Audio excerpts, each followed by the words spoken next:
So, we are, what's that? Right on, you in the back. Oh, really? Yeah. Did you try that? You still read it? Yeah. It's a different font, that's why. Yeah. Not perfect, you know.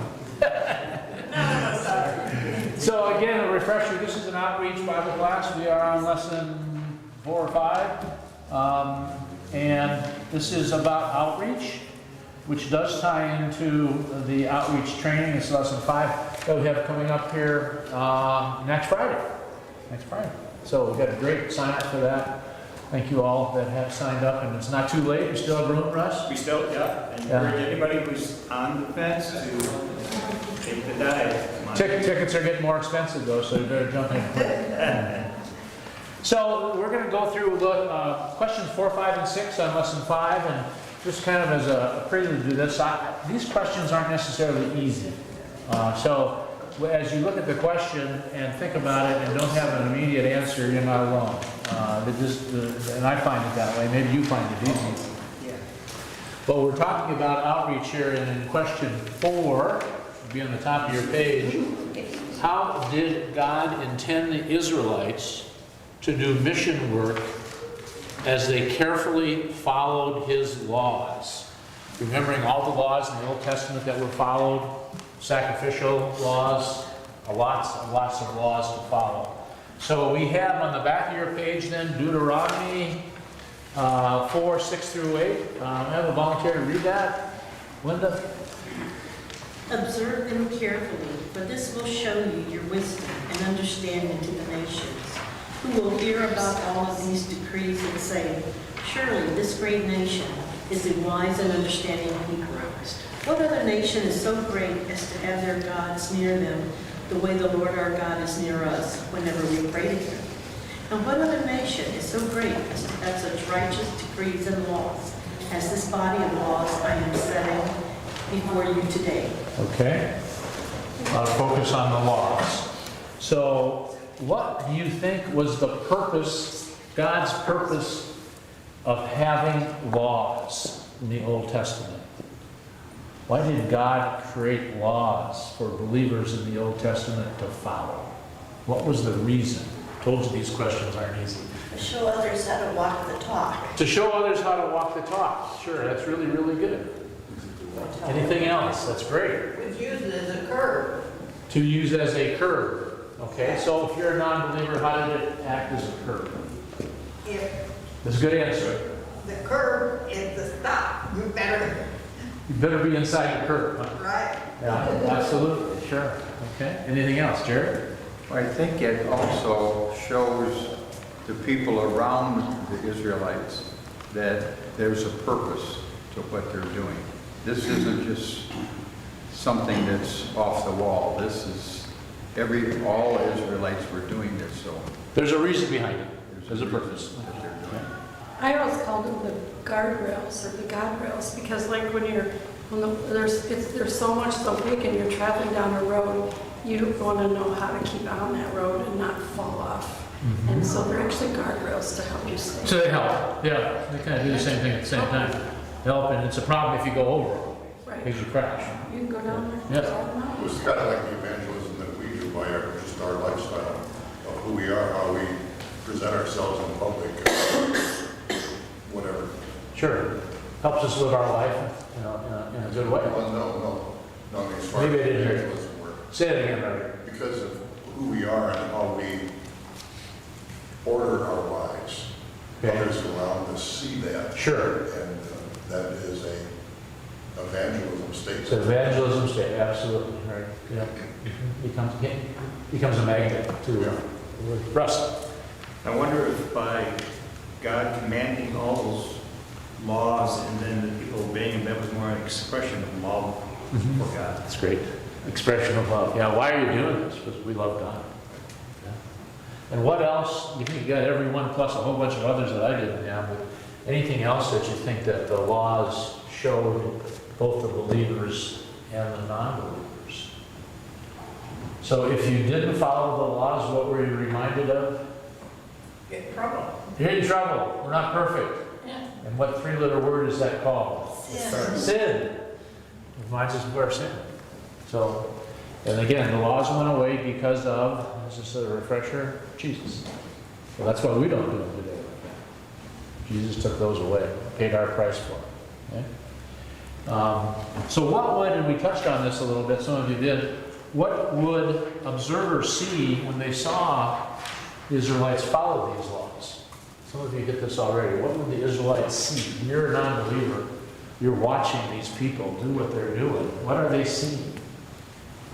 What kind of behavior are they seeing? They're seeing them not get in trouble. Not get in trouble? Okay, what And by else? not getting in trouble, Okay, following rules. Not anything else? What kind of activity do they see from the Israelites? Sporadic? Do this every now and then when I want to? Discipline. Say that again, I'm sorry. Discipline. Discipline. Discipline. They were right there, weren't they? Didn't miss a beat. Anything else remind you of? Some of you already said stuff like focus, interest, energy, sincerity, dedication. Quite a statement to Roger's point. And how did this result in mission work? Already talked about that. I think Roger mentioned it was a magnet. Anything else that this kind of showed relative to mission work that it would lead itself to in mission work? These laws, if you really dug into them and you were an outsider, a non-believer, and you got really deep into this, what else would you see and figure out potentially? They're really studying it, getting into it. What does it really represent at the end for us? Not at the end, at the beginning? Jerry? That Jesus walked among them. It's Jesus. They see Jesus. Yeah, that's what this is about. Sacrificial animals, what does that remind the people of and remind us of? Say that again, Roger? Propitiation. Oh, that's a big word. That's too big for me to remember. If you can sell it, I'll understand. If you can spell it, I'll understand. Shedding of the blood. Shedding of the blood. Right? Animal's blood, Jesus' blood. There's right on. Okay, let's go to question 5. And again, these answers don't come always real easy. How did the Israelites who spied out Jericho capitalize on what the people of Jericho had learned years earlier when the Lord displayed his power in Egypt? So this is years earlier. The Lord displayed his power in Egypt to mostly non-believers. Flip it over. I'll read that. It's a long set of verses from Joshua 2. You all know the story. Then Joshua, son of Nun, secretly sent 2 spies to Shittim. Go, look over the land, he said, especially Jericho. So they went and entered the house of a prostitute named Rahab and stayed there. The king of Jericho was told, look, some of the Israelites have come here to spy out the land. So the king of Jericho sent his message to Rahab. Bring out the men who came to you and entered your house, because they have come to spy out the whole land. But the woman had taken the 2 men and hidden them. She said, yes, the men came to me, but I did not know where they had come from. At dusk, when it was time to close the city gates, the men left. I don't know which way they went. Go after them quickly. You may catch up with them. But she had taken them up to the roof and hidden them under the stalks of flax she had laid out on the roof. So the men set out in pursuit of the spies on the road that leads to the fords of the Jordan, and as soon as the pursuers had gone out, the gate was shut. Before the spies lay down for the night, she went up on the roof and said to them, I know that the Lord has given this land, and that a great fear has fallen on us, so that all that live in the country are melting in fear of you. We have heard how the Lord dried up the water of the Red Sea for you when you came out of Egypt, and what you did in Sihon and Og, the 2 kings of the Amorites east of the Jordan, whom you completely destroyed. When we heard of it, our hearts melted, and everyone's courage failed because of you. For the Lord your God is the Lord in heaven above and on the earth below. Now then, please swear to me by the Lord that you will show kindness to my family, because I have shown kindness to you. Give me a sure sign that you will spare the lives of my father and mother, my brothers and sisters, and all who belong to them, and that you will save us from death. So, going back to the question, how did the Israelites who spied out Jericho capitalize on what the people of Jericho had learned earlier when the Lord displayed his power? So how did the Israelites capitalize? Diane. Well, they were in fear of the Israelites because they knew what happened. They knew. They knew what happened in the past, so they were afraid. They weren't believers, but they knew something about God, and there was fear there.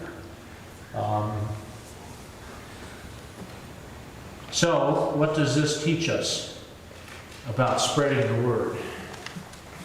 If you look at the story, what does this teach us about We spreading? have a responsibility to do it. We have a responsibility to do it. Anything else? We should be fearless. We should be fearless about it, absolutely. Think about the Egyptians, the people in Jericho. They're not believers. But what does that teach us about doing mission work? What? We all need to be missionaries. We all need to be missionaries. Does it always work right away? No. An example of not working right away, but the Holy Spirit's still there. Right?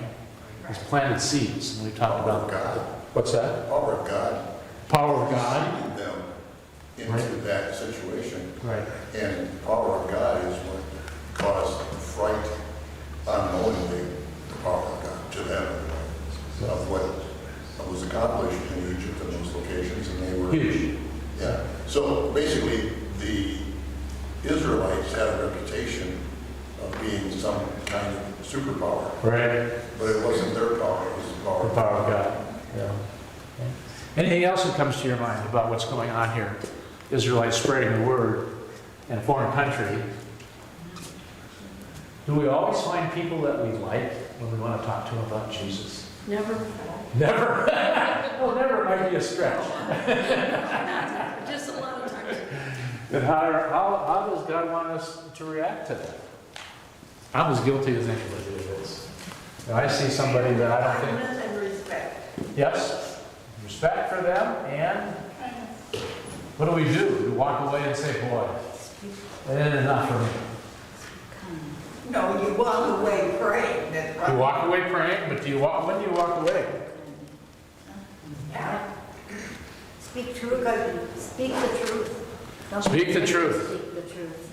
Yeah, A lot of times people hear it and they go, I never heard this. yeah, Or sometimes they say, how can you believe that?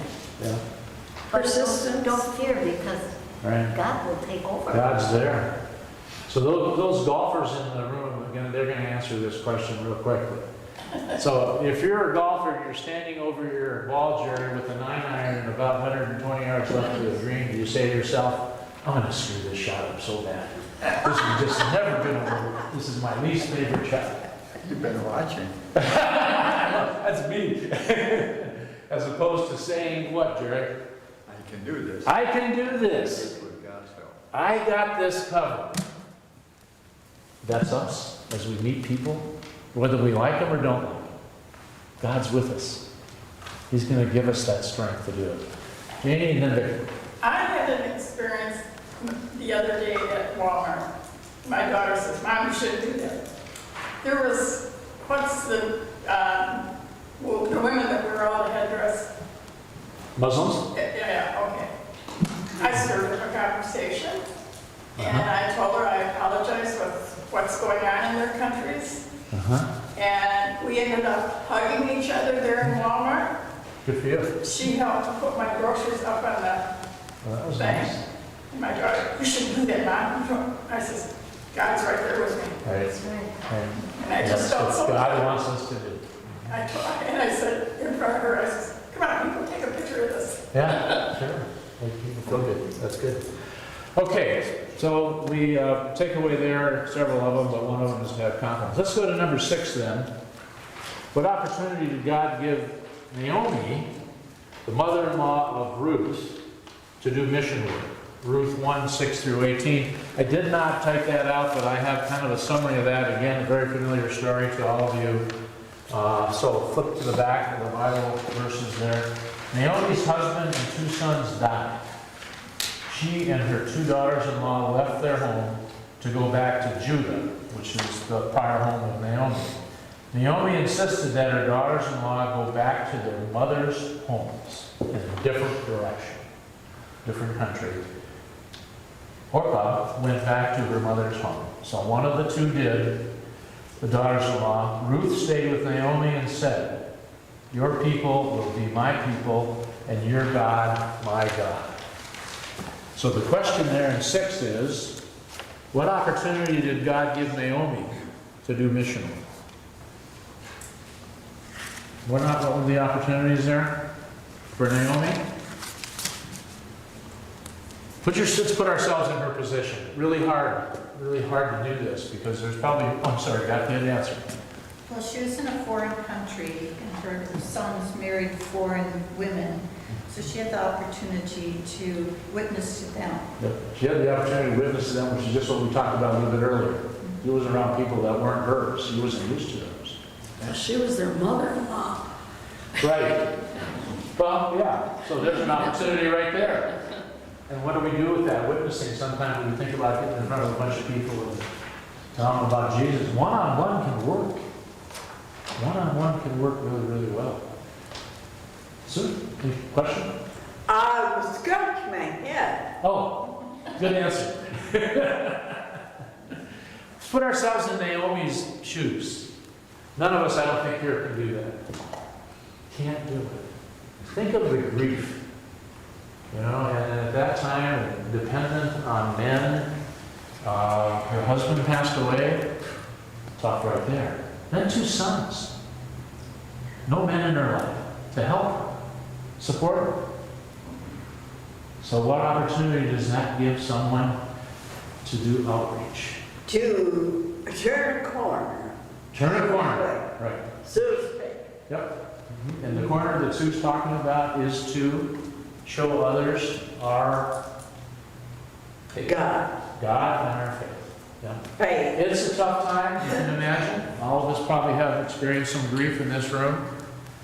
We all know that's not easy, and I think this one's a pretty high level for Naomi. The struggles with that courage. And she had the opportunity to witness her faith. And probably had more people than normally coming up to her and saying, "I'm really sorry. How can I help?" Remember, it just reminds me, and I hadn't thought of this before, but Jeannie, my wife, had a lot of sisters. And one of them called one day towards the end of her life and said, "What can I do to help?" And her answer was, "Go to church."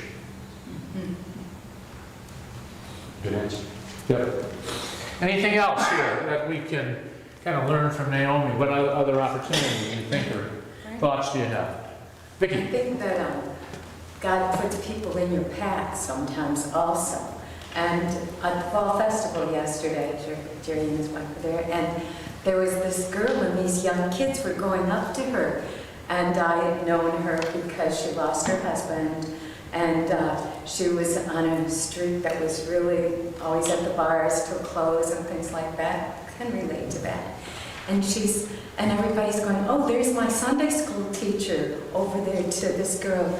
And I go, "Joanna," I go, "You're a Sunday school teacher?"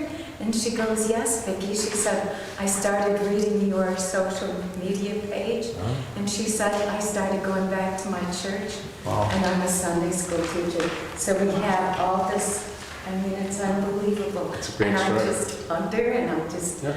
I just was very happy. Yeah, good for Because you. it has no, we'll learn a lot more with the outreach, but it's amazing what we can do. We Yeah. don't even have a clue. Well, you're preluding the next phase of our study today because we're going to talk about situations. We already got 2 already. We're way ahead of the curve, so good for you. Anything else about Naomi and her position here? Well, she was really pointing him back to the Lord. Well, pointing him back to the Lord. Yeah, it was love. Right. Absolutely. And then would have a lot of people watching, as we talked about. And her relationship with her daughters-in-law, how would you describe that? What did she say to them? What did she ask them to do? Go back. Don't worry about me. You first. We talked about that before. It's a ministry that Pastor Novotny up at Time of Grace had for a while. I think there was basically called You First. I think they had sweatshirts and t-shirts. You first. So that's Naomi. That's what she said to her daughters-in-law. I think we covered just about everything there, and we've got about 9 or 10 minutes here, maybe 9. Let's go back and talk about some. We've already had 2 situations where doors open. Doors open for us. We've already heard a couple here today. Think about anything that's happened to you, whether you did it right or did it wrong. I'm pretty good at doing it wrong. Diana? Just this week, I was leaving Walmart, and a mother and her 2 daughters, the daughters kind of cut in front of me, and she apologized and said, you say excuse me. And I said, you know, what a polite family you are. And boy, it's just like the gates burst open. She started telling me how her daughters had been bullied, they were on the autism spectrum, and you know, I kind of felt like this woman is just really hurting to be sharing all this with a stranger. Yeah, right. And they ended up walking me to my car and helping me put the groceries in the car, and then they saw my dog, and I asked if they had a church family. Oh, good for you. Gave them my business card, and she said, well, we stopped going after COVID, but you know, we're in a hurting world. Yeah. And if you just take a minute to listen, Right. Great example. they'll share. Yeah, really, really good example. Great. Jane? Something else I said to this woman too. We got talking later on, and I says, just because, I says, we all have somebody we're looking to. I says, but I'm not to judge you because of who you believe in, or you're not to judge me. The man upstairs does the judging. So you brought up the man upstairs. Good for you. It's great witnessing. Jerry, you told a story one time, a true story, and maybe you can share it with us. And this goes back maybe a year or so ago about somebody you met at Lowe's that you didn't know. You want to tell us what happened there? Didn't know him. He had lost a son to drugs, and he was struggling with that. And he was trying to find a support group. So I was just in there buying a tool, and I just sat down with him, and we started talking, just leaning against the boxes, you know, and he said, I just need somebody, but he was struggling that he didn't do enough for his son, you know, and you never know until you're in that situation, but, you know, I told him about the church here, and I said, we're open, come over, and then he went off on a little bit of a tangent to talk about, well, I want a church where I get dressed in a suit and tie every day, every Sunday go to church, because that's the way he was growing up. And I said, well, things are a little bit different, but it's what's in your heart that counts, you know. And you could just see him, he just took a deep breath and just, like he was letting go with some of the anxiety he had about blaming himself. You know. I said, the door is open. Right. Come over anytime you want. You know. And I invited him, I said, our Sunday services and the Bible class, I said, it's wonderful to sit through the Bible class and just get reinvigorated with the Lord. He never showed up, but great he testimony. doesn't work there. I've asked about him. Yeah. His name was Dave, and I asked the manager, but he said no. He's not there anymore? No. Yeah. So one of the things that Jerry pointed out here, in addition to witnessing, is listen. Listen to him. And why is that important when people have grief? That we listen. What good does that do? They need to talk. Yeah. They need to talk. They need to talk. And for those of us and almost everybody in the room that have had some grief, you know what that means. It really helps to talk. Sometimes you end up. Yeah. So the next question is, how long can you listen without losing your patience? Forever. Well, you're the opposite of me. I'm about a minute and a half. I pray about patience and having more. I'm not good at it, but I'm sure everybody here is a lot better than I am. But no. I think the big thing about listening, which is I think everybody knows how critical that is, but it's only for you to get information to somehow introduce how Christ could change a life or could use salvation. If you never introduce that, all the listening didn't do any good. But the listening is a way to find that opening that might reach him. You're never really responsible to what the Lord does to the Holy Ghost. The Holy Spirit is going to determine that person. Your command and your charge is to tell them. Perfect. Yeah. I hope everybody heard of that. And if you The benefit, one of the benefits, and probably the most important one, is that opens doors when you listen, as you have interaction and communication. Yeah, you'll be surprised at what you learn. Yeah, that's right. For those of you that haven't read the, what is it, October's edition of Forwarding Christ, this talks just about what we were just talking about. I think it's page 15, 16. I'm not very good at remembering anything, but that's in the center. Same thing. It's really, really good. Anything else? Situations that, Well, like Bill said, if it's somebody you see again and they start to repeat things, let them repeat. Yeah. Because that's their way. That's pretty normal, I think. Yeah, yeah. That helps them to get over some of the grief. Right. Perfect. We'll stop there, and then we'll try to do 3 more again next year, next week. Something like that. That's close. Kind of an update on things that are going on at New Life. I'm sure some of you went to the bingo yesterday. Anybody here want to tell us, Russ, how that went? Yeah, it was well attended and a lot of fun. We had some food, we played bingo, and people won prizes, and we're happy. Yeah, it was nice to fellowship with the Peace Group and our own people. There is a new thought that maybe we should do this monthly, so I think they're planning on something for next month as well, maybe every month. Perfect, that's great. There is pumpkin carving this afternoon. I think all of you probably saw the emails on that. We expect a full house. I think 12 families, only 2 of which are from New Life or connected to New Life. We'll always use more volunteers. If you're tired of watching football, come down at 3 o'clock and join us. Friends Day, I'm sorry, Jerry. No, go ahead. Friends Day, November 12th. I'm going to pass these out. These are cards to use as you interact and communicate with others. And That's on a Sunday, right? it's November 12th. Is that a Sunday? That's a Sunday? Yeah. I already have, thank you. Yeah, you have it on the calendar. You do. Yep. Thank you. It'll be similar to what we did the last time we did it, and it'll follow the outreach training, which was planned by the evangelism committee. So some of the stuff we just talked about really does apply for Friends Day. Trust and confidence. God's with us. Don't be afraid of people that you don't know and or don't like. All right? And we had a very successful turnout last time. But thanks for those of you, all of you that participated in that. One other announcement, and this is Pastor Platzer asked me to make this after church today too, but I'll make it right now. There's a men's retreat at Peace Saturday morning, November 4th, 8:30 to 11:30. There's a presentation by an outside speaker, a pastor, and I don't have the name of who that is. Oh, wait a minute. Pastor Craig Wilkie. Is this just for men? It's just for men. He told me he wanted that on the calendar, but he didn't tell me The specifically. date, I'll send you an for email. men. I'll send you an email. No, that's right, I can remember. Okay, Thank you. Good.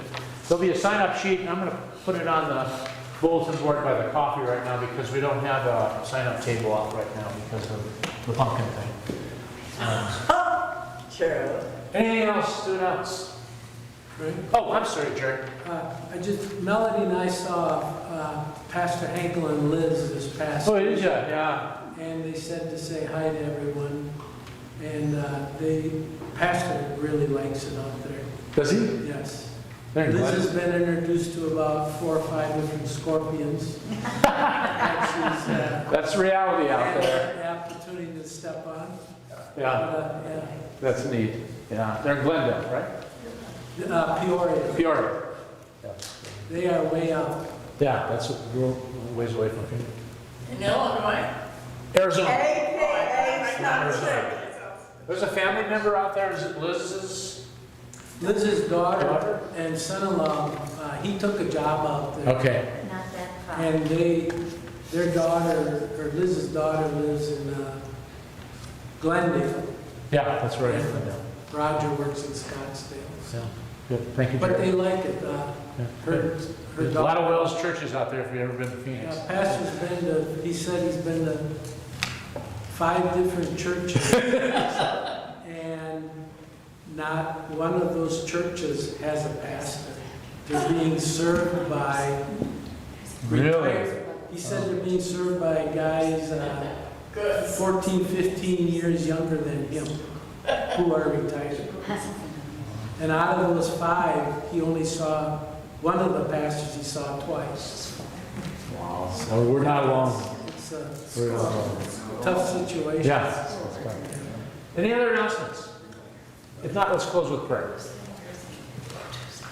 Lord, you blessed us today with fellowship and the study of your word. You blessed us with brothers and sisters that we can support each other, and thank you for that. Give us trust and confidence as we go out and meet people that we know and don't know, knowing that you are there with us, and give us the wisdom to share your saving grace. In Jesus' name we pray. Thank you.